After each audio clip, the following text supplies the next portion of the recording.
सकाळी उठलात, रिकाम्या पोटी कोमट पाण्यात लिंबू पिळलं, काय विचार केला? फॅट बर्न होईल, लिव्हर डिटॉक्स होईल, दिवस हेल्दी सुरू होईल. हे किती जण करतायत?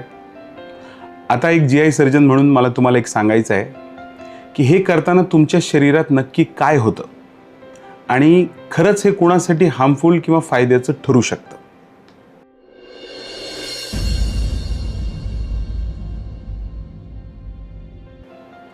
आधी तुम्हाला फॅट बर्न बद्दल सांगतो.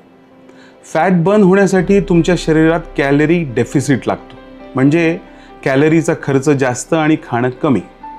आता लेमन वॉटरमध्ये कॅलरीही नाहीत किंवा कॅलरी कमी करण्यासाठी किंवा खर्च करण्यासाठीही काही पदार्थ नाहीत, त्यामुळं फॅट बर्न होत नाही. तुम्ही पाणी प्यालात, लेमन नसलं तरी जो इफेक्ट असतो तोच लेमन टाकूनही होतो. त्यामुळे लेमनने फॅट बर्निंगमध्ये ॲडिशनल काहीही होत नाही. लिव्हर डिटॉक्सबद्दल सांगायचं तर मी मागच्या व्हिडिओमध्येच तुम्हाला सांगितलं की लिव्हर स्वतःला डिटॉक्स करतो, लेमन वॉटरमध्ये एक्स्ट्रा काहीही नाही. मग लेमन वॉटर कधी हार्मफुल होऊ शकतं? रिकाम्या पोटी लेमन म्हणजे रिकाम्या स्टमकमध्ये ॲसिड टाकणं. जर तुम्हाला GERD किंवा ॲसिडिटीचा त्रास आहे तर रिकाम्या पोटी जेव्हा तुम्ही लेमन वॉटर सकाळी सकाळी घेता तेव्हा ॲक्च्युली तुम्ही तुमच्या फूड पाईपला म्हणजे युसोफेगसला किंवा स्टमकला म्हणजे पोटाच्या पिशवीला, जठराला बर्न करता. अनेक रुग्ण माझ्याकडे येतात ॲसिडिटी वाढते म्हणून. मी विचारतो सकाळी काय घेत आहे? म्हणतात लेमन वॉटर, हेल्दी आहे म्हणून, लिंबू पाणी. लिंबू पाणी बंद केलं तर अशा पेशंट्समध्ये ॲसिडिटी कमी होते. अगदीच सिंपल आहे.